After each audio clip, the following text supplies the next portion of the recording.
Hello and welcome to Productive AF. I'm Chris, your tour guide through freelancer and content creator hell. Today, we're going to be talking about Fiverr and specifically how many gigs should you have on your Fiverr profile. I've been on Fiverr for many years now. I am a top-rated and pro-verified seller. I have a perfect seller success score of 10, and I make over $100,000 a year on the platform. So I do know what I'm talking about when it comes to Fiverr, and if you're setting up your Fiverr profile or if you've been on it for a while and you want to know how many gigs you should have up, the answer is all of them. As many as they will allow you to have up, that is how many gigs you should have available for people to buy services on your Fiverr profile. Currently, it is, I have it here, new sellers can have up to 4 gigs, level 1 sellers can have up to 10, level 2 sellers can have up to 20, and top-rated sellers like myself can have up to 30 gigs.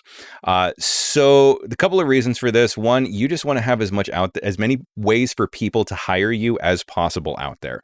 So you don't just want to replicate one gig over and over again. Whatever service it is that you're selling, think about the subcategories within that service. So for instance, for voiceover, I have my main gig for voiceover is just my regular commercial demo. It's very standard. I will provide your voiceover services or whatever it says on my profile, whatever the title of the gig is. I also have one specifically for movie trailer voices. I have one for telephone answering services, voicemail, IVR systems, things like that. I have one for narration, for narrating YouTube videos or documentaries. Let's see, what else? I have one for characters. I have an animation and video game demo. So you want to have different things within the category. Make sure it's things that you can actually do. Don't just throw something out there and then try to do a bait and switch. You actually have to be able to do it. But what subcategories are within the services that you're providing? You can have a lot of different nets out there. And the thing is, with Fiverr, it doesn't cost you anything. Once you set it up, it's just out there in the algorithm, working, hopefully being seen by clients, bringing people in. One of the ones that you think might not attract anybody, you set it up and you're like, well, I can kind of do this, so I'll put this on, or this is a category within that. That might be something that brings in a lot of work. And even if it only brings in a little, it's still something that's passively bringing you in new clients. Because with Fiverr, you're not auditioning, you're not submitting proposals. All you're doing is putting your gigs out there and letting the work and letting the clients find you.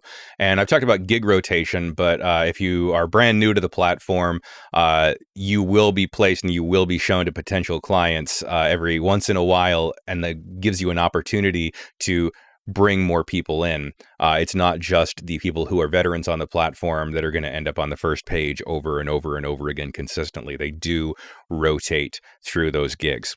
Now, say you are a new seller and you set up your 4 gigs. So say you're, I don't know, a graphic designer, and you have your main graphic design gig that kind of showcases what you want to showcase. Then you have one for, say, minimalist graphic design, or one for, I don't know, corporate graphic design, just different subcategories within what you have. When you start to move up and you get more gigs available as you move to level 1, as you move to level 2, one of the things that you might find is that you're getting hired for something over and over and over again, something that you might specifically be very good at. So for me, something that kind of caught me by surprise because I never would have considered it is I would get hired regularly to do parodies of the Law and Order intro. If you know the Law and Order intro, the dun-dun at the very end, they're represented by 2 separate yet equally important groups: the police who investigate the crimes and the district attorneys who prosecute them.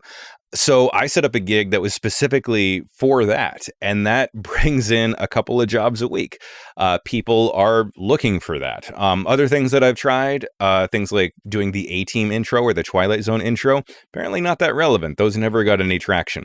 But you can experiment with them, and if nobody ever clicks or looks at it, it's not going to hurt you. It's not going to penalize you. If only 1 or 2 people do, and they hire you and they don't like it, again, it's not really going to hurt you because your seller success score is going to be more weighted by the gigs that sell the more. So experiment, try different things. One of the things that I'm looking at trying that I haven't implemented yet, but I've been thinking about, is once a month going and looking and seeing what is my lowest performing gig out of the 30 that I have available, removing it and then replacing it with something else. So I'm always cutting off the lowest and worst performing one, putting it in, putting something new in, trying to find more work, trying to find different clients that way. But you're not going to get penalized for having a lot of gigs unless you're advertising stuff that you are not able to do and doing it poorly for a lot of people. As long as you are competent in the niche that you're working in, you're going to be fine. I was speaking to my seller success manager. This was a few years ago, and she said, well, I think it was a level 2 seller at that time. And she said, why do you only have 4 or 5 gigs, whatever I had? And I was like, oh, well, that's what I offer. And she's like, we give you 20 for a reason. You can have 20 gigs available. We don't say that you can have 20 gigs because we only want you to have 4 or 5 and it's a trap.